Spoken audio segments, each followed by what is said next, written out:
All right, everybody, we'll just, because it's a nice kind of intimate crowd, and there's some people, usually sometimes we'll get 70 people, sometimes we get crowds just like this, and it's totally okay. It's actually, I prefer the smaller one because there's more open, honest conversations. My name is Ron Chinzer. I'm with Toronto Police Service. Some of you have been here, a few of them, but we got a small enough room, so I'll ask you here, just if you want to introduce yourself. You don't have to if you don't want to. And kind of what brought you out today. And you know what, that's perfect. And again, Ron, I'm part of this. I'm with Jason. We've been doing this for the last 3 years. And what I mean by doing this is exactly this. I'll give you the real high level overview. It's finding a solution to this, all right? And the initial question was, how do we get a gang member out of a gang? And none of us, when I say none of us, everybody we touched base with, being Kevin at the very beginning, universities, City of Toronto staff, other police officers, nobody had an answer. We took a hard academic look at it. There's no answer anywhere in the world to figure out how to get a gang member out of a gang. And we don't have the ability right now to come up with something and say 100% we figured it out. But what we did learn was a whole bunch of things. For us, when you get asked to figure something out like this, where it's a really complex problem, for us on the law enforcement side, we needed to really focus in on what is the problem we're first dealing with. It's kind of like going to a doctor and saying everything hurts. Or we're the doctor in this respect, saying, all right, well, what hurts exactly and what's causing it? So with us, we had three big things we had to look at right at the beginning. And you know, what's the purpose of a gang all across the world? This is not our opinion. This is not subjective. This is all objective. It's this right here. It's to control territory, deal drugs, and collect debt. So gangs do a whole bunch of other stuff, but these three exist in gangs all over the world. They're the core. They're like the nucleus in every part of a gang. Now, they do many other things. They do shootings, stabbings, human trafficking, murders, abductions, many things, intimidations, extortions, but they all have something to do with this at some level. Two, if not all three of these. So we had a clear description of what a gang member is. The reason we bring this up and the reason we talk about it and highlight it is some of the communities we go into, it's not just communities that we're dealing with. We're dealing with other police officers, we're dealing with other special constables, city staff, some other agencies, because this is a full wraparound approach. And we have to clarify our own perspective as to what we're actually looking at. And we didn't want anybody to think that just because there's a neighborhood that is got a horrible reputation for gangs, that every kid hanging out there's a gang member. Because you actually end up doing more disservice than fixing the problem. You actually make it 10 times worse, especially on the law enforcement angle. Because if we, for example, there's a neighborhood where as a law enforcement officer, you've been there for 10 years and you respond every time you go there, there's a gang crime or something, a gang homicide. It's really easy to go back there and instinctively go back to those feelings and think that anything that happens here is gang related. But what we're finding is by doing that, we're almost creating more of the push into the gang lifestyle, because we might come across people from that neighborhood that might commit crimes that we'd automatically put a label into, or at least lead them to believe that. And then sometimes what happens is when you get young people in those areas committing minor crimes and they feel like they got a gang label, they just follow suit with it. They almost get a sense of pride out of it. So we wanted to be really clear as to what exactly is a gang. It's not kids hanging out playing basketball. How we ended up in your neighborhood, it's not just us throwing darts on a dartboard. What happened is the city was broken up into 140 neighborhoods from the City of Toronto about 4 years ago, I think 2015 or 16. And they looked at it, and what they said is that we're gonna break down the city into equitable neighborhoods based off of an equity score. These scores are based off of a few things. Some of the things that were taken into consideration was, what does the family look like? In terms of is there single parent homes, double parent homes? Are they new immigrants or are they third generation Canadians? What is their average median income? Do they have access to financial opportunities? Do they have access to public transit? And is their voice, do they feel as if their voice is heard in terms of changing and shaping their community? And what they found is out of the 140 neighborhoods that were broken down, 31 of them were deemed low equitable neighborhoods, which means they were under an acceptable standard. I don't know what that standard is, but I know there were 31 of them, which are highlighted here. You have the dark orange, which are the more serious pockets of equity on the lower end, and you have the mustard color, which is kind of on the cusp of it. But for us, when we'd found this information, this data, we started, let's do another comparison. So we just compared it to what we knew in 2016, 17, 18 about gangs and gang crimes and where do they actually live and where they committed. And if I were to take this map and that map and put them over top of each other, they're almost identical, which is not a happenstance, right? That there's a reason for that. So it gave us an objective way to look into where should we focus some efforts right now, where are the areas that really need it. The other part to this is how do we identify a gang member, right? So we had, what is a gang? Second part is, where do we go? And third part is, well, who do we get? Like, how do we focus? And the who do we get is not who do we go and arrest, it's who do we target to have some level of intervention and prevention. And again, when we spoke around to many people, different levels of government, different agencies, different looks, we said, describe this person to me? Everybody kind of had the same description, all right? And that same description, and I'll tell you, this is our 18th town hall, but presentation-wise, I think we're at like over 100 different presentations in the last 3 years. And they've changed, it's not always been this. This is just one portion of it. Regardless of what community I'm in, regardless of the makeup, everyone, with the exception of one, 2 weeks ago, gave me the exact same description of what a gang member looks like. You want to take a guess as to what that is? For those of you who've heard it before, by all means, but I'll ask the new people, what is that description? And every single one of them, with the exception of one. It's uncomfortable. We managed to pull it out. I won't do the exercise now, but we pull it out on purpose, and it's to get it out in the open. It's a 15 to 16-year-old black kid. Okay, that's what it all comes down to. And regardless of the makeup of the population we're in, that's the thought when it comes down to gangs. So with us, we knew that's not the case. We know that's not the case. But we had to have an objective lens, and the objective lens came in the form of risk factors. So you have this laminated card, the white laminated card in front of you. If you look at that card, there's risk factors on it.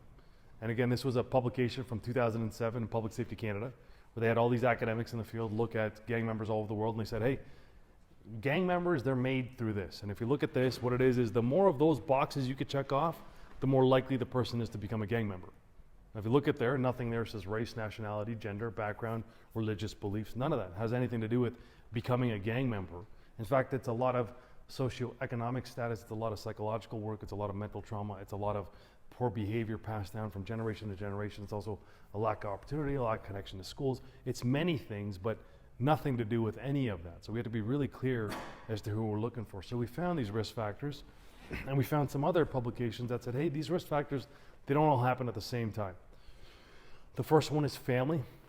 That happens between the ages of 0 to 6 within the family risk factor category. Now, if you look at the families, there's about 8 of them. And that's all in home. Again, that happens between 0 to 6. The second one to that is school. So after 0 to 6, these same kids that are in that and they suffer from all these risk factors go to school, and it bleeds over into the school life. So now you have this kid who's got poor behavior at home, goes to school, has poor behavior at school, has low attachment to educational success, has low attachment to their teachers, and just gets isolated from the get-go. And then that kid becomes 9 years old, and as they're 9, they develop their peer group. And in the city of Toronto, what we're finding with all the kids that we're dealing with that are fitting this profile is that the age of 9 is really when the parents said, go play outside. And that's where community housing comes into play, right? Unfortunately, community housing hosts and homes a lot of gang members.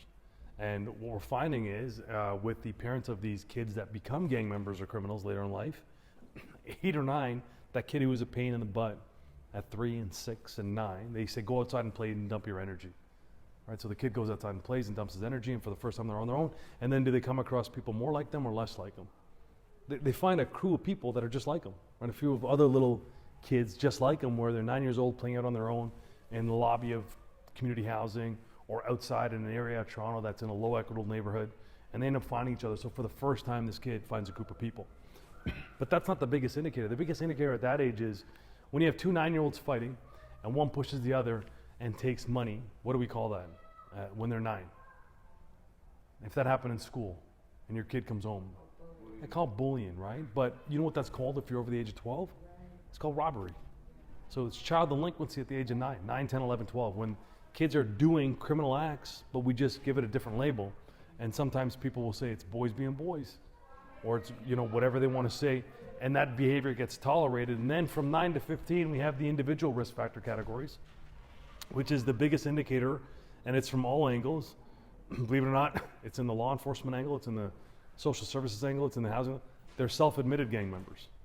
You just ask them, are you a gang member? And they'll say yes. Self-admission is it. But then at the age of 18, all these risk factors start to pile up, and at the age of 18, they're out in the community. And then it becomes a serious community problem, and I'll tell you why it becomes a community problem, because now you have shootings happening, you have abductions happening, you have murders happening at almost an alarming rate. And the news covers it, and the news says, City of Toronto, whatever, right? And there's this pressure. And who's responsible for that pressure, or who takes responsibility when it gets to that level? It's the police, and we're okay with it. That's what we're here for. We're here to protect people, to save lives, to hold people accountable for what they do, especially when they victimize other people. That's what we're here for. But our problem initially, our problem statement was, or our solution statement was, how do you get a gang member out of a gang? Figure it out. That's what we want to do. And learning that we can't do that, we also learned, hey, we can prevent it from happening. Because now we know the risk factors and we know what age categories happen, when we know where it's happening and who we should touch base with. So we spent 3 years touching base with almost 30 different government organizations.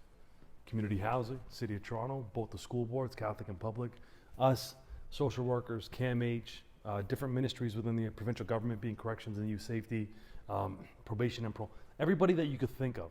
We're in that life cycle of the age of 0 to 18, where that kid, quote unquote gang member, ends up touching base. And if you look at it from the age of 0 all the way to 18, how many people or organizations have tolerated that behavior? It gets tolerated up until a point, right? And that point is 18. That point is 15 to 18 generally is when it's out in the open, out in the public, and when we have innocent people being shot and killed or victimized or robbed. And that becomes a problem, right? And that lies into a deeper issue, which we could go on for days, being in some of the communities that I've gone into, and we spoke about this, and we've gone in depth. So I'm giving you a very sped up version of this because I want to have a proper conversation about it afterwards, and it's really to get insights because we have Kevin here, we have some of our university students, we have housing, we have the counselor, we have other police officers, and that's really the purpose of this, is to get a global picture of what's happening and what's worked, what hasn't worked. But this is to advise people the framework. And when I got to the community level in some organizations or some neighborhoods that we were in, and we talked about all the impacted people, the one we had last week, I purposely brought it up and I said it like this, and this is why I said it. I said, when it became a big problem in the City of Toronto is when shootings happen in areas they weren't supposed to happen. Now just think about that, okay?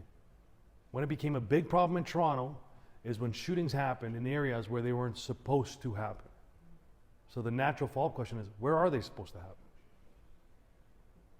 They've been happening in gang-impacted areas for years, but it wasn't a problem until it spilled out of there. So it goes back to that tolerating. So if that same kid from 0 to 12 gets tolerated, 0 to 18 gets tolerated, and we expect there to be a solution at the very tail end, if we really want to be true and honest about our appraisal of what's happening, that should have never been tolerated in the first place. All right, and when I say tolerated, I don't just mean by the police, which we're doing our best, right? We're adapting, we're evolving, hence the creation of this 3 years ago. We're trying to figure out what is the next step. How do we actually solve this problem? Not arrest our way out of this. How do we solve this issue so it never even gets to that level of criminality? But when I actually go back and we say, well, where do we need to fix things going forward, is we have to set a standard among all the stakeholders, being schools, families, communities, neighborhoods, housing, police, hospitals, CAMH, that none of this behavior, if we see it, is tolerated. It's not okay. It's nobody else's problem. If it's in your pocket, you have to deal with it. So if it's in that school environment, you have to deal with it. You can't just wait for this to age itself out into the individual category or the peer group category. If none of those risk factors get addressed with what we call protective factors, we're going to create this problem without even knowing it. Or, I shouldn't say create, we're going to allow this problem to happen by willful ignorance, which can't work among all the stakeholders involved. Most importantly, families and community members. Now, we have 4 pillars on our gang prevention strategy, even though it says prevention. The 4 pillars are education. We spent a year doing in-depth research, and we continually do research as to what's happening all across the world. We always look at academic, peer-reviewed publications. We don't look at somebody's novel on I was a gang member. We don't. That has no value to us necessarily. We need a really independent, third-party, objective, evaluated, reliable source of information. Somebody who, or some organization who says this is what we're doing, such as Public Safety Canada. And what we found in there is that the education component is so important, but not only is it important for us to learn, but it's also to share and then relearn from all of these neighborhoods and communities. One of the things we're learning from these town halls in some neighborhoods is each neighborhood is completely different. So when we look at a city as a whole, if you're to apply a strategy to solve a citywide problem, you can't blanket it. It might not work in neighborhood A and B, but it might work in neighborhood C. But it's determining what works. And how we determine that is by having sessions like this to talk to community members, say what would work here in your eyes? Would this work, and present options for it? And then seeing how does this actually fit in. Our second pillar is this. It's actually prevention. And the reason why it's there and it's associated with those risk factor categories is because that's between the ages 0 to 50. All right, 0 to 9, 0 to 12, around there. And the reason why it's listed there is when we looked at strategies that actually work, we had to look for something called evidence-based strategies. So we didn't want to waste our time investing into something with our fingers crossed hoping it's going to work out. So we just said, hey, we don't need to learn everything. Let's just take what works in other places. Something similar to Toronto. Let's go find what's happening in New York, Houston, Los Angeles, Miami, all over the world, all over North America, something similar to us, and say, what are you guys doing that's worked for this? And we found hundreds of different strategies that work.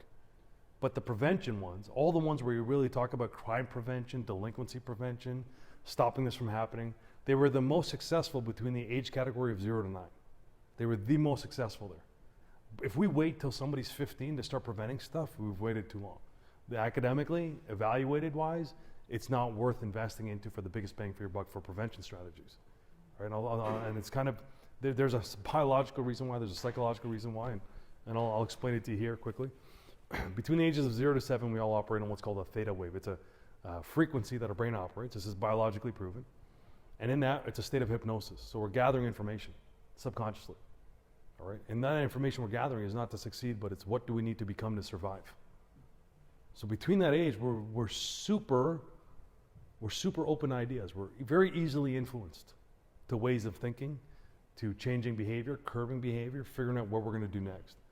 That is potentially one of the many reasons why prevention works, is we have kids at a young age that are easily influenced. They have not yet formalized the concrete subconscious mind to say this is the patterns and habits and behaviors I need to have going further. And a great example of that is if any of you here have known a kid, for example, who's a problem kid and got arrested later on, what is the conversation like afterwards?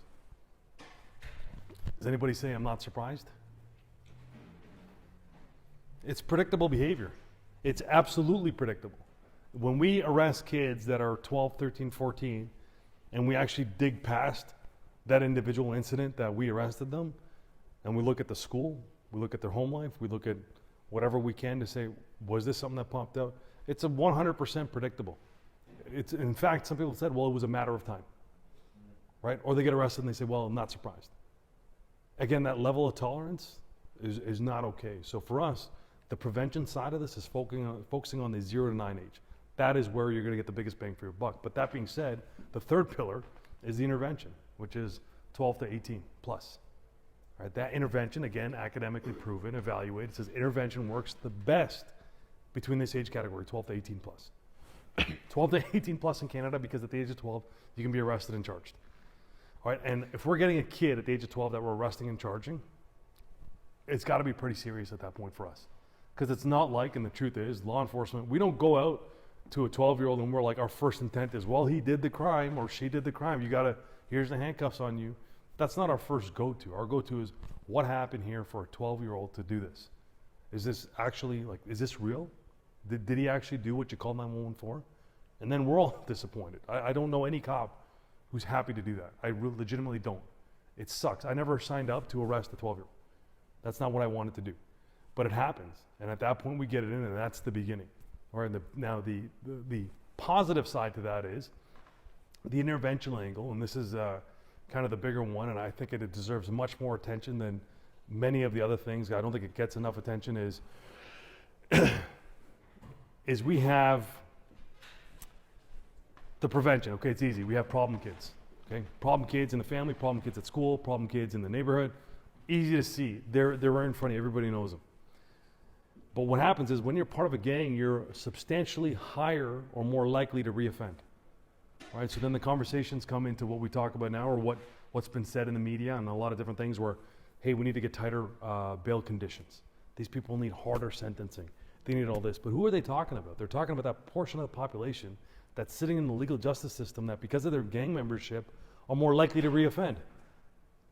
We can't negate those people, because that's going to be a generational thing. If we don't actively include that pocket, the tens of thousands of people that are potentially gang involved, and that means a lot of different things. It could be you did a crime with other gang members, you are a gang member, you're at risk of being gang involved, you were a gang member. So many different things. There's maybe tens of thousands of people in that pocket. If we just ignore that pocket and we focus on the prevention, it's still going to happen. They're going to recruit kids. They're going to come out and they're going to reoffend. We know that. It's not a question. So we have to take advantage of them being in a controlled environment. right? That's where we're going to be able to dump in the resources that they need, because for the most violent people, teenagers of 12 and up, if you really peel back everything, in almost all of the cases, they come from a very broken system. They have no structure in any aspect of their life, so every day is chaos for them. So when we have them in an area where it's 3 meals in a bed, being jailed, being in a correctional institute, we should be taking advantage of that, which the correctional system does well, but we can always do things a little better, right? And some people absolutely thrive in that environment. Some people absolutely thrive in having a set schedule for the first time in their life. I mean, does anybody know anybody here who's successful who doesn't have a schedule? I don't know anybody. Like, I have friends that are like, man, I live every day like it's spontaneous. They're paycheck to paycheck. That is not the life I want. Right? But once you add in structure, things change. Structure is difficult to do, and sometimes people need coaching. But if you look at where these type of people, being young kids or young men and women that are involved in the criminal justice system, they absolutely lack structure. And that has to do with where are they learning it from? Nobody. To expect that parents are not going through stuff, it doesn't work that way. They're going through their own issues.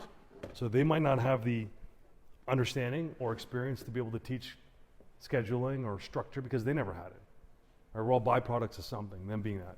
And then our last one, and this is for us where we sit in, is suppression, which is heavy enforcement, which is what the police are supposed to do. We're supposed to go out and arrest people. And when it comes down to gang violence, not gangs, and this is particularly to gang violence, the number one way to stop gang violence is to arrest the people doing it. We have an absolute role in society. The police has an absolute role, and that can't be negated or denied. It is what it is. We are here. There's a reason we have a gun. There's a reason we have a vest. All these shootings that are happening in the streets, the people who do them, they need to be held accountable for what they do. You can't expect school teachers to do it. You can't expect city staff to do it. You can't expect anybody else to do it except for law enforcement and special constables. That's our job. That's our role in society. And all across the board, every major city, when we talked about what's happening with the gang violence, every major city and every single academic study evaluated said the number one way to stop this is you have to arrest these people. You have to do it. No ifs, ands, or buts. But for us, our strategy expands beyond that. It's not just arresting everybody who does it. We have a 10% rule, is what we call it now. And the 10% rule is this. There's a study done of a gang in Los Angeles, 300 gang members. And that study, when they broke it down, they realized that only 10% of the gang members were responsible for everyday criminal decision making.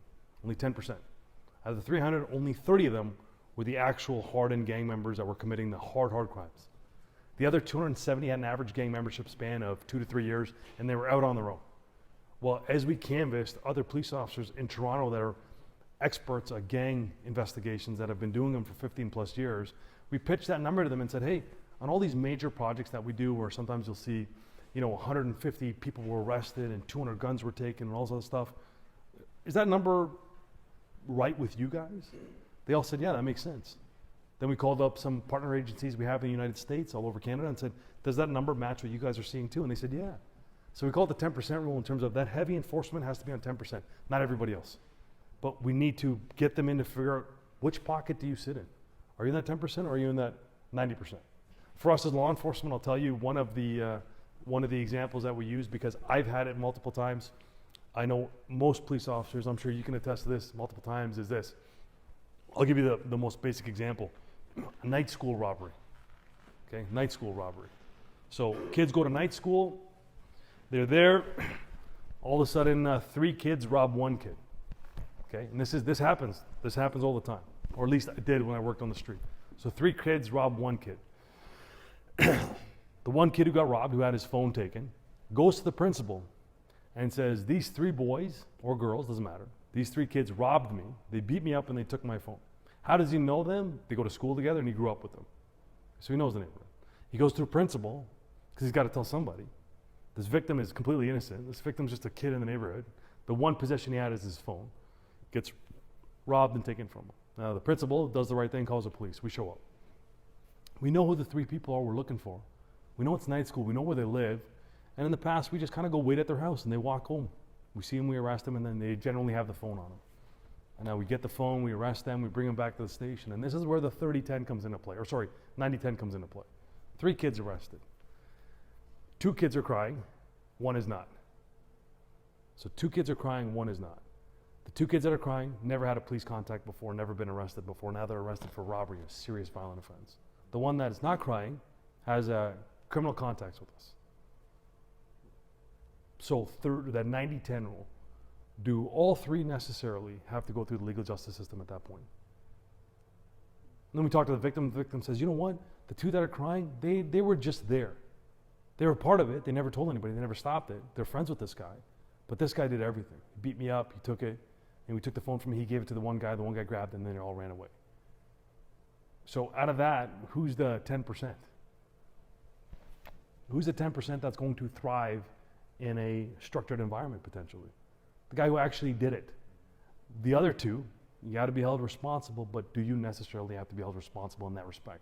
Can we not exercise different options here? Can we not get to root cause issues? Can we not find what your risk factors are? Can we not find out if this is a one-time thing? Do we really want you arrested and co-accused with 2 other guys that you grew up with or that you've known since 10? What is the likelihood of you reoffending? Pretty high on a breach, right? Which is you're put on conditions not to hang out with these guys. Well, they grew up together. We're going to see them again. They go to night school. It's crazy, but for us, it's really starting to look at things a little bit differently to be able to figure out where do we spend our resources. The benefit to that as law enforcement is we don't have to spend our time investigating 150 people when we can identify 15 that are the real go-to. That 15 being the ones who are pulling the trigger, recruiting kids, convincing women to get into, and young underage girls to get into sex trafficking. That's where we need to focus on it. That's where we need to get it, but we don't need all of it. So we have our 4 pillars: education, prevention, intervention, and suppression. Those pillars, they sit in this pool, all right? And I want you to think about this pool, and this pool has all of these 5 things into it. And that pool, these 5 rotate, and they're present in all of it. And they're very simple. The first one is community mobilization. I mean, getting into communities. One of the best quotes we have, and I told Kevin about it before, and it's from a community member. They said, we're not poorly serviced, we're underserved. We're not underserved, we're poorly serviced. When he's talking about social agencies coming into the area. Well, that's about community mobilization. We can't come in here and say this is the solution without talking to you to find out what the problem actually is. So for example, if you're like there's shootings at Smith Park, that's very important for us to know what we're supposed to do. Why would we come here and say, okay, we're going to do traffic enforcement here? Your concern is not traffic enforcement. Your concern is shootings happening in that park. And that's neighborhood dependent. So that's part of community mobilization. The second one is opportunities provision. For those of us who've dealt with gang members, are they stupid people? Kevin, you've dealt with a whole bunch. Are they stupid people? Some? But others,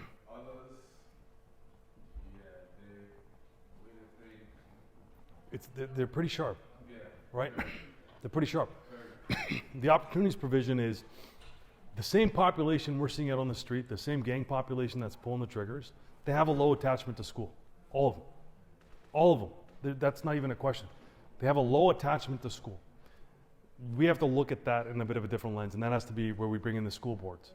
All right, if they don't adopt to traditional methods of education, there's almost a responsibility to change the curriculum from what we had 30 years ago to adopt to what's happening right now. They're not unintelligent, they're not stupid, they're very motivated. You have to be a motivated person to pick up a gun in the first place. That's just the truth to it, right? So they got it. It's just, are we utilizing these opportunities, as well as what other opportunities are we missing in terms of what's happening? There's tons of opportunities everywhere. Social intervention is simple, right? It's actually intervening and setting that tolerance level. So if you do see these risk factors as a community member, you could step in and say, whoa, wait a minute. You know, we're not okay with this as a community, as a neighborhood. That's part of the social intervention, is really empowering the community back to say, hey, like, we got you, we got your back, we're good with this. Let us help facilitate this, but this ultimately is driven by you. We want it from the inside out. Suppression is what I spoke about. We still need to come in as law enforcement and do our job. And then the last one is organizational change and development, and that's massive for us. And that's all across the board. That's not just Toronto Police, that's everywhere. All our partner groups, everybody that we speak to, it's about that.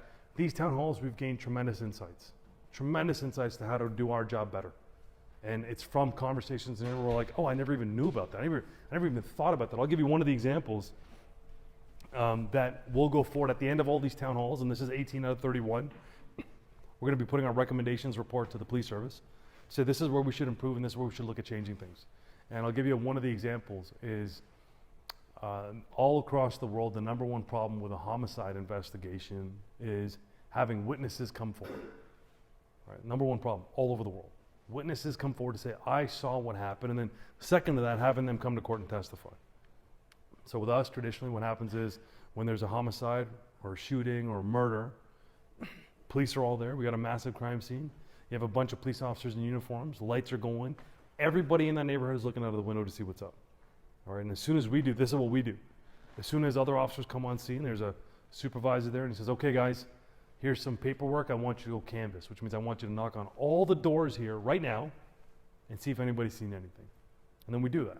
And what happens when we knock on those doors? I didn't see anything.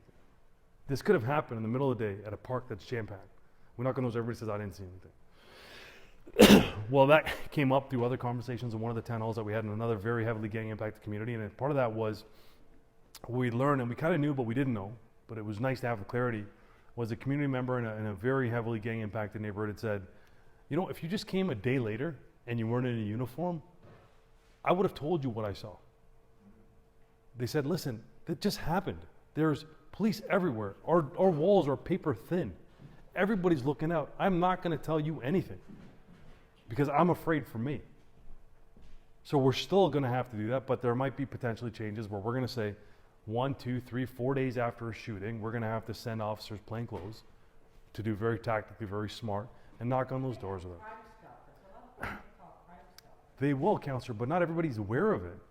Like we had a town hall 3 weeks ago, and somebody there had witnessed potentially a shooting, and this person was educated in the community, was probably in their 40s, and when we talked about Crime Stoppers, they didn't even understand it, and that's something Crime Stoppers is on top of to say, hey, we got to start educating people more on what exactly we do, because a lot of people don't understand that Crime Stoppers is actually 100% legitimately anonymous, right? You can send an email, you can send a text message now, I believe, you can make a phone call, you can go to the website and submit an online tip. There's all these different things you could do, and that end up filtering out to us. And for us in the back end, we never see who submitted the tip. Legitimately, I've seen the Crime Stoppers tip, it's just words on a page. We never get access to what happens onto it. We just know the words on a page. So you're right, Councillor, Crime Stoppers is a valuable option, but a lot of the community members, that's an assumption that we made that we thought people just knew about it. Like Crime Stoppers isn't even a thing. I remember growing up, Crime Stoppers in Elmer. Remember the elephant for me? I think he was a police elephant or fire elephant or whatever he was. And the bear who stops forest fires. Yeah. That was a huge thing. They just brought Elmer back this year. Yeah. Like this year, it just got brought back after a 20-year void. So the whole thing of awareness and education of knowing your resources, that's something we got to re-bring back up and say, all right, hey, by the way, here's an FYI and a refresher as to what Crime Stoppers are. But those small things where as a police agency, if I was in a police division and there was a murder, it doesn't take up a lot of time to send 2 or 3 people without a uniform to say, hey, go knock on some doors and see what you hear. Especially when we've had multiple community members say, we would have told you, just not right then and there. So that's about organizational change and development for us to determine what are we doing. Another thing which the Toronto Police Service is doing now is, are you guys familiar with the neighborhood officers? You're a neighborhood officer, correct? Do you want to talk about the neighborhood officer program quickly and kind of what your role is here? Sure. Maybe 2 or 3 days later. So the initial canvass has to happen. Is that what you would be recommending? That would be the 100% the recommendation. Yeah. You're coming to the police services for the January, yeah, and hopefully January. But we'll have to. But that's the purpose of it. That initial canvass has to happen. So we have to change. Maybe policy-wise, maybe procedure-wise, to say second to that, there needs to be within a week gap of plainclothes officers doing a second canvass into the neighborhood to see what we're missing, because we have a bit of a dragnet here, right? And that dragnet is, I could tell you for myself and Jay, this is the bigger strategy, all right? And the reality to things is this. We had changed these town halls from the beginning. So from number 1 to number 18, it's changed. It's changed in small amounts and then some big amounts. And I'll tell you where it's changed. The first one we did, the police chief, the mayor, media, everybody wanted to come. Our corporate communications director was like, listen, we got all these requests. We want to do this. They want to be a big presence. And Jason and I initially had said, no, hold off. And it wasn't no hold off because we didn't want them there. We had never done this before. So we said, before you bring all this show and dance, let's iron out the wrinkles and make sure we have a nice, clean product so it looks good. That's the truth to it. That's what we wanted initially. The first one we had, we were in a really heavily, historically gang-impacted area for 40 plus years, like unfortunately many parts of the city of Toronto, where you're looking at gangs that have had an establishment there for 40 plus years, which is crazy when you think of it like that. We have here. Yeah, this is one of those areas, Here right? we are. So it's when you think about it, it's mind-boggling to know in Canada, in Toronto specifically, this is where we're at. And you know what? Compared to the rest of the world, we're actually doing pretty good. Believe it or not, we're doing really good compared to the rest. We're the fourth largest city in North America. We're doing very good for what we have, but we still have a problem enough that we need to acknowledge it. And when we had done that first town hall, we kept all the media away from it, not because that was intentional or strategic. We said, let us not look like morons as we do this. And when we did that, what we found was afterwards, we had an open discussion with all the community members there, and they were very forthcoming with information. At the end of it, they thanked us because they said, hey, thank you that this isn't a photo opportunity. And this isn't something that's going to be made a circus out of. We felt like we were heard. So we left there and we're like, all right, man, we're not gonna invite anybody from media, from the chief of police. So we had to have uncomfortable conversations internally to say, hey, like you guys just got to let us do this. We're getting information that we need to have in terms of who are the community leaders, what are the community concerns, what's going to work here, what are some of the other impacts we're having that we weren't even aware of. So we said, hold off, we don't want anybody here. And to their credit, they've been fantastic about it. They haven't bothered us once. They've said, yeah, okay, whatever you guys need. If this is what you want, or if this is what's working, let's do it. So we kept that up. We kept everybody away from it. And then we used to wear suits. And then what we found was one or two people had brought it up enough to say, hey, your suits look like they cost more than we live. So we got rid of the suits. And then we had uniformed police officers here. And for some community members that were there, and again, who our target was for this, we kind of had an idea, but we had no idea what we were going to get. And who we got was not who we expected to get. So we had some uniform officers there, and some people had anxiety about it and shut them down. So we said, all right, we don't need uniform officers there. Like we don't need any of it. So that's why if you look around here, there's no uniform officers. There's really no big wigs from the Toronto Police Service. Not that they don't want to be here. They want to be here, but they're respectful of the fact that these conversations need to be real and open. And we don't have the media here with the cameras to invade in people's spaces. We want to know what is actually happening. So we get all this great feedback, and the feedback is real honest and open, and then we try to do our best as we can. I mean, we don't have enough people to follow up as much as we would have liked to with all the community members, because that part of this is to follow up on something bigger coming down the road.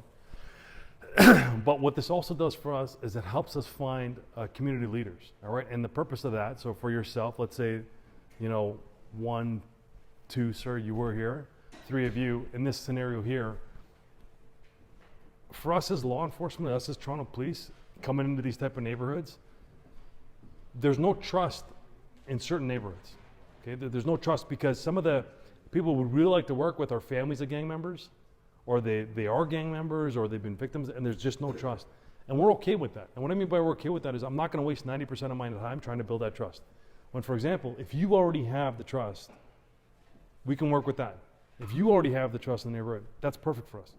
Then I'm saying, okay, you have it. What can we do to bolster you up? The real answer to this, I'll tell you flat out honestly, the solution to gun and gang violence is not external.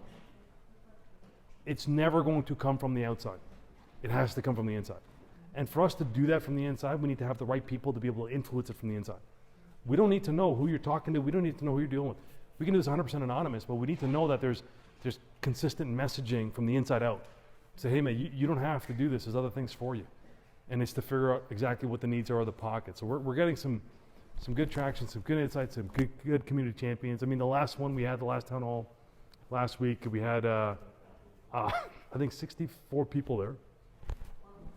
And one of the community members had piped up and said, hey, I will bring 100 the next time. Wow. Right? And that's why I asked him. I said, are you sure you can bring 100? He's like, 100%, I'll get you 100 people. So no matter what we did in terms of advertising and all that stuff, which we did, we've tried a whole bunch of different things, people still don't come up. But that's the person we're coming back into the neighborhood. That's the guy I'm going to call. Because he's going to get 100 of the right people. The people who think like him that are sick of it. And that's the other part of this. When we have these town halls, if I were to tell you the people that have been in the audience and who have participated, it's not what we thought. We thought we were going to get, to be honest, I didn't know what we were going to get. I thought the room would be like some community members that are just sick of it, but we end up getting parents of gang members. We end up getting parents of kids who were killed by gangs. We end up getting ex-gang members, human trafficking survivors, terrified community members who felt like they were held hostage.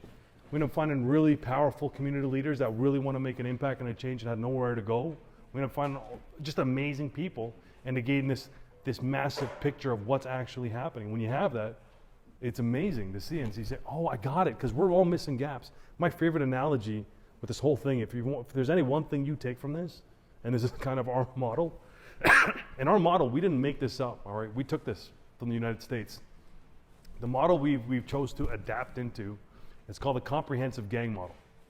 And it's done it's from the United States, and what it says is, hey, you have to take into account everybody when it comes down to solving gangs. All right, and gangs is I'm actually going really detached from that word. I'll tell you why. Is we simplify a lot of things when we just throw the word gang to it. It just simplifies. It simplifies it too much, because it doesn't tell you how big the issues are. If you just throw gang, people just think what? Like most people just think of the same thing, right? Just thugs. But we don't look at the deep-rooted issues. We don't look at the actual impacts. Like I'll ask you, gangs, how do they affect your neighborhood? You said you heard shootings, right? It sucks to live in a neighborhood like that. Do you get anxiety from it potentially? Yeah. And the thing is, it's not just one reason, right? It's not just one reason. It's multiple reasons. No. And all of them need to. It could be they're afraid. It could be afraid. It could be they don't have time for it. It could be many different things. But the point is, it's not about who's not here. It's about who is here. It doesn't affect them personally. They're not interested. Very much so, right? And that's the problem. And then the second it happens on their street, then this is like, oh, we got to call the mayor. We got to call the. Yeah. What's personal? When is it personal? How long does it take before it's personal? You remember what I said at the beginning? It is personal. We all live in the community. Yeah. It is. Yeah. Do you remember what I said at the beginning when I said it's only become a problem when it happens in places it's not supposed to happen? Yes. That's a ridiculous statement. Yes. Like if you really dissect that statement, where is this supposed to happen? Somebody please tell me where this is acceptable. It should have never happened in the first place. The second this popped its ugly head, we should have stomped on it. And we should have said, no. That should have, those are like the saddest part about this whole thing, and there's nobody to blame. It's just, it is what it is when I go into those communities, into those neighborhoods, and we have kids, so we'll get into high schools and we'll do all these talks in high schools, and I do this exercise with kids, and I always ask them, I said, where are you from? All right, and if you were to ask me as a kid, and you said, yo, where are you from? I would have given you the street that I live on.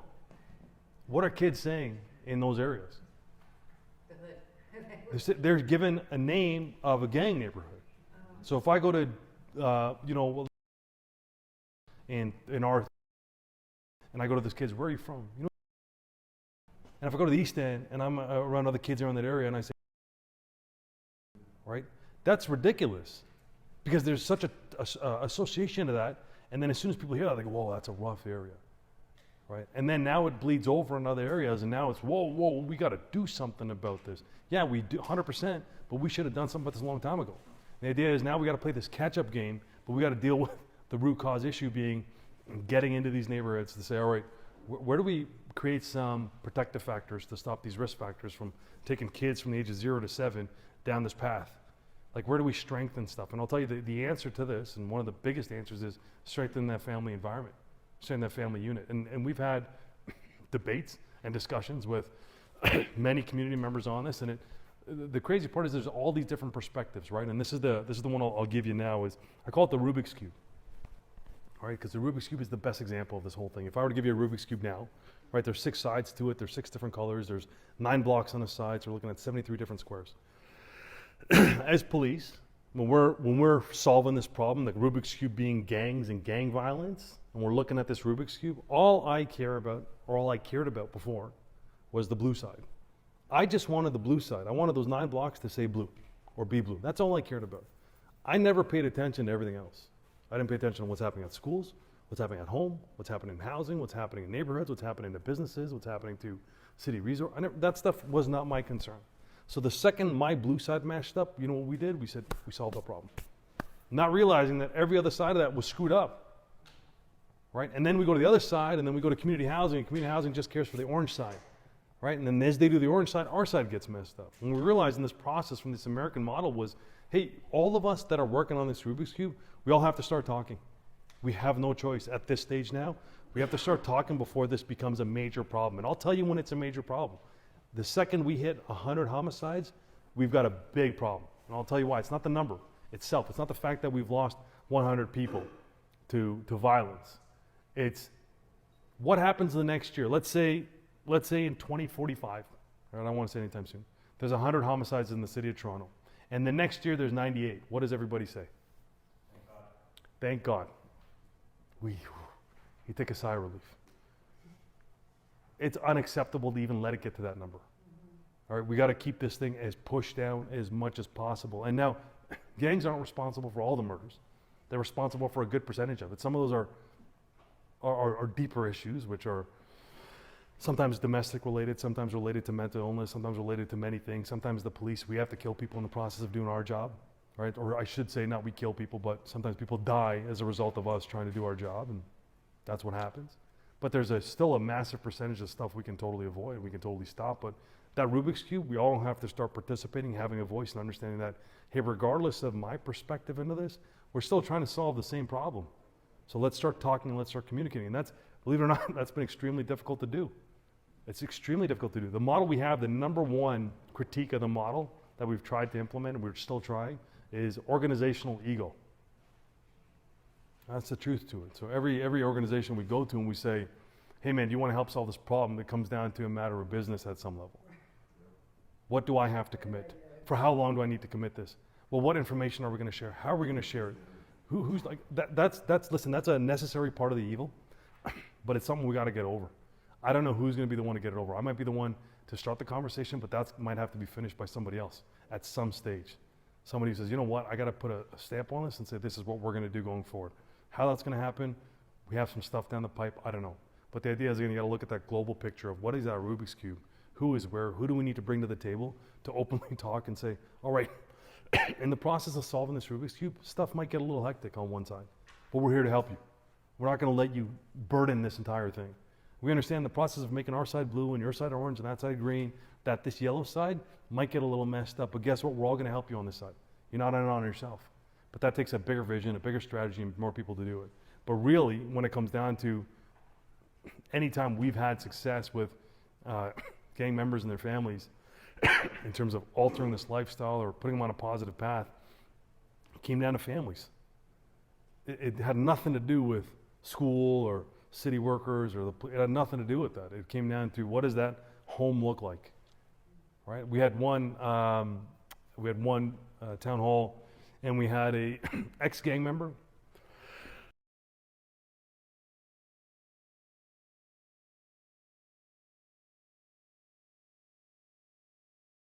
years ago. Son was gang involved.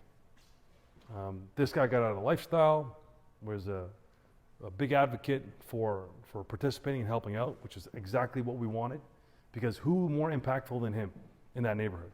Like really, who has more impact? I can never come in there and replicate what he has. I can't, but he can. And he's in it for what we think is the right reason in terms of he never wants another parent to go through what he went through. Right, so we had him, and when we spoke to him and we said, all right, well, what do you think? And he says, well, the solution, he said, was girls. Or he said, the solution is girls. These guys need to find a good girl. Their moms need to be more involved, blah, blah, blah. So the room was majority older females who looked like they might have had kids involved in gangs. So I let them talk. And then I flipped it over to the moms in the room, and I said, okay, by raising a hand here, who's a single mother? And a good portion of them put their hand up, right? And I went and I said, how many kids do you have? 2 plus, 3 plus, 4, 5? How many jobs do you have? 1, 2, 3. Like you go through that. And I went back to him and I said, what do you expect here, man? Like, what do you expect here? Do you expect on top of all of that responsibility that now they're going to take care of you? Is this a solution? And they were like, we're exhausted, right? They're exhausted on that. And the point of that transition period was to say, hey man, it's not as simple as what it is. That people want surface level solutions. They want us to come here and say, this is what you have to do and this is when you need to do it and that's what we need to get behind and this will solve it. I can't tell you that. I don't know that. We're not there yet. The purpose of these type of conversations is to say, hey, this is the framework. We can't do this ourselves. I have no idea. I know where to go. I know the framework really well. I don't know what the inside of that looks like. I can't feel that for you. And it's not that I don't want to or we don't want to. We don't know. I have no way to fill that framework for you. We know what's happening potentially in the community housing lens, but community housing has to fill that box for us and say, by the way, this is what's happening here. City of Toronto, Kevin, you and I have worked together the last 3 years on a lot of different little projects, and we just spoke about one unsuccessful one that we had, which we tried, man. Like, I feel like we really tried. Yeah, he was on the cusp of getting it, and he was motivated by the right reasons. Like everything that you could have asked for in terms of a motivated person, this guy was like perfect. He would have been a great story, but we can't. Yeah, like here, I'll ask you this: who here has a coffee every day? Coffee every day, everybody. What happens when you don't get your coffee? It's not my Look at your face already changed. I said, what happens when you don't get your coffee? Your smile turned into a frown. You got angry, right? You have a coffee every day. Is there anything you do every day? Smoothie? From where? From like home. You make a homemade smoothie? Is it like a staple for your everyday? Yeah. What about anybody else? What do you do every day? I want you to give me an everyday habit that you do. Annoy my wife. Sorry? Annoy my wife. Annoy your wife. I think that would be a strength on a resume, right? But the reason I bring that up, and I bring it up all the time, is if I were to say to you, don't have a coffee tomorrow, it's a struggle. It is a struggle. And I use coffee as the best example because when we talk to police officers, I use that all the time because cops will have 13 coffees in a shift. All right, like that's the downside. Not 13, but you'll have 3+ coffees if you're working a night shift. Easy. And generally speaking, police officers, whenever we talk to them about organizational change and thinking outside the box and doing things, is when we have them, and I'll talk to them in a room like this. I'll say, all right, and it's foolproof, so I'll ask you, here's an officer, neighbor officer for you. Night shift, you and your partner, you get in the car, what's your first stop? Coffee. Every time, coffee. That's a habit, it's a routine. That's an unconscious, it's like Pavlov's dog with conditioning, all right? That's what it is. As soon as you get in that car, we're gonna hit it Tim Hortons, we're gonna get a coffee. All right, so we go get a coffee. We do that by habit. And when we don't have it, we're off. You're kind of off, right? You're like pissed about it. Like, man, we didn't even get a coffee yet, and we got sent to this call. That's just us with coffee. I want you to think about a gang member, what their everyday looks like. And what are we asking them to do? We're asking them, don't drink coffee, but at an extreme level of it. I was on the way into work, and I was listening to this interview with this physicist. I know it's going to sound crazy, but I'll give you the tie-in. And what it was is he's like a world-renowned physicist, and he said when he was 8 years old, he saw a picture of Albert Einstein's desk, because that's when Albert Einstein died, and on his desk was his unfinished publication or his unfinished research into what's called the unified theory. And what the unified theory is how does the world work, like the universe work in one? Right? So he wasn't looking like the theory of relativity. He was looking to say, how does life actually work in a universal scale? So this scientist or physicist, he's 8 and he sees this, and he's like, wow, well, how come nobody can finish this, right? And some people had said, well, Einstein had wasted his life on this. He wasted 10+ years, never finished the work, he passed away. Well, this 8-year-old sees that and decides to make that his purpose in life. So that's intrigued him. So he became this amazing quantum physicist. He's world-renowned. I forget his name. And he drives with it. And when we're talking about the unification of things and how things all work for him, you know, when we look at that and we say, how does that impact everything? The reason I bring this back so personal to everybody to say, talk about the coffee is we got to first connect with it. Like we have to, all of us as adults, as professionals, as healthy people, we have to first connect with the unhealthy on a level playing field. Being, where are we all the same? And if you peel everything back to where we're all the same, things become much kind of easier to deal with. And this kid, where he's coming from, where what his unification or his baseline, as we'll call it in VITRA, right, and the violence risk assessment, it's not the same as a healthy person. It's like jacked up to here. So his level of logic of not understanding, hey, don't go to that plaza anymore, it's non-existent because it's a habit for him, it's a ritual. It's a subconscious decision where he wakes up. If he doesn't do that, he's out of balance, he's out of sync. He's not on that playing field. So with us, we got to be super realistic in what we ask. We went from dealing with gang members, and we had said to them a few times, like, you know, when we were inexperienced in the space, and we're still relatively, like, that's a whole different topic, but I'll say we're more experienced than we were, but we're not in a place where we're like, we got this figured out. We're nowhere close. But what I can tell you is we've greatly improved in how we're working with people. At the beginning, we'd meet gang kids and we say, all right, well, you got to focus on school, the typical stuff, right? No success. And then over the course of a bunch of failures, we started to realize, oh, you got to baby step this whole thing, right? So if this is going to be a baby step thing, when we get asked all the time from our higher ups in the Toronto Police Service, you know, where are we going to start to see some return on this in terms of success? And that can be measured by a whole bunch of different things. We're saying, hey, we're baby stepping this. So you might have to give us 3 to 10 years. Like, we have to let this generation kind of figure it out. And I'll tell you, across the world, we're getting phone calls on a weekly basis because no law enforcement agency has ever gone into this space the way I think we're thinking about it. And we're getting traction of saying, okay, we're not the answer here. Like, we are not the answer. The answer is going to be from the homes, and the answer truly lies in influence from people who have trust in relationships and that have expertise in areas we don't. You can't, as has been said before many times, you can't arrest your way out of this problem. It's always going to happen. The real issues we have now are so much deeper than what we see in front of us. The service level is we have kids recruiting kids. You have 16-year-old kids recruiting 12-year-olds. And it's starting to drop later. We have some information which we can't release out yet. But in it we have, there's strong indications that kids as young as 6 are being recruited. And this is not a matter of an opinion. This is like, we know this is happening. We're just trying to determine what do we do. And really, a 6-year-old kid being recruited by a 12-year-old kid who's being recruited by a 16-year-old kid, just from the police angle, what do we do in that? You want me to arrest that 16 and 12-year-old kid and just put him in a legal system and say you're a gang member? What's that going to do for them in 5-10 years from now?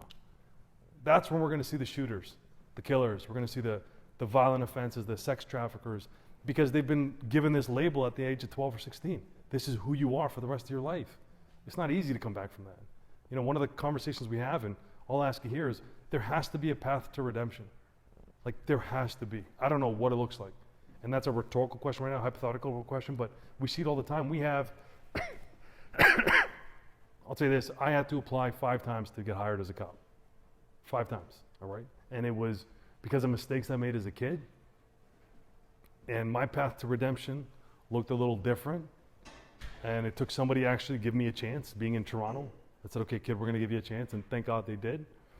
But we have applicants now that have made mistakes, that are fantastic people, that are made mistakes that we can't figure out how to get there. So when you have a kid who comes from a real broken home, makes some poor decisions, might be part of that 90%, gets roped into the criminal justice system, becomes 18, says, I don't want to do this the rest of my life, and just can't break that bubble, like, what do we do? I don't know what the answer is there. What do we do when you start asking that kid to apply for jobs or to get out of different things, to have admission into school, and they don't have the skills or the structure or the reputation of where they're from? Ruins any chances for them? I don't know, but that's something we got to look at and really figure out what is the path to redemption. There has to be for everybody. We all made terrible mistakes. Most of us just got lucky because we never got caught. That's the truth to it. Right? So we're lucky, but we can't then judge everybody else and say, how dare you, just because we never got caught.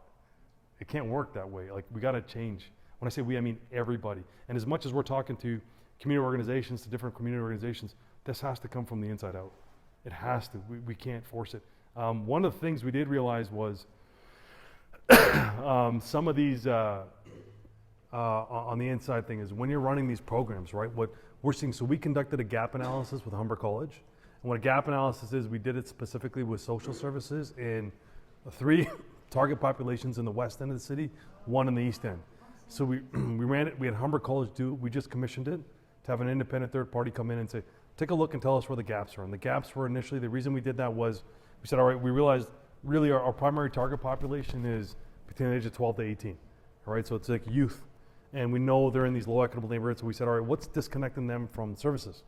So we had this gap analysis done by Humber College, and they ended up producing a report. It's on our website. We put it out there. It got published in 2018. And they have a list of recommendations of saying, these are the issues. One of them being hours of operation, the other one being staff turnover, the other one being, if you're a male over the age of 18, good luck to you. Like, legitimately, if you're a male over the age of 18 and you get out of jail, there is like nothing for you. You're just on your own, which is a huge issue because we have, you know, you have young men that are, which make up 90 whatever percent of the prison population, that come out and they have nothing, like zero. You just come out and you're in the wild again, and you got.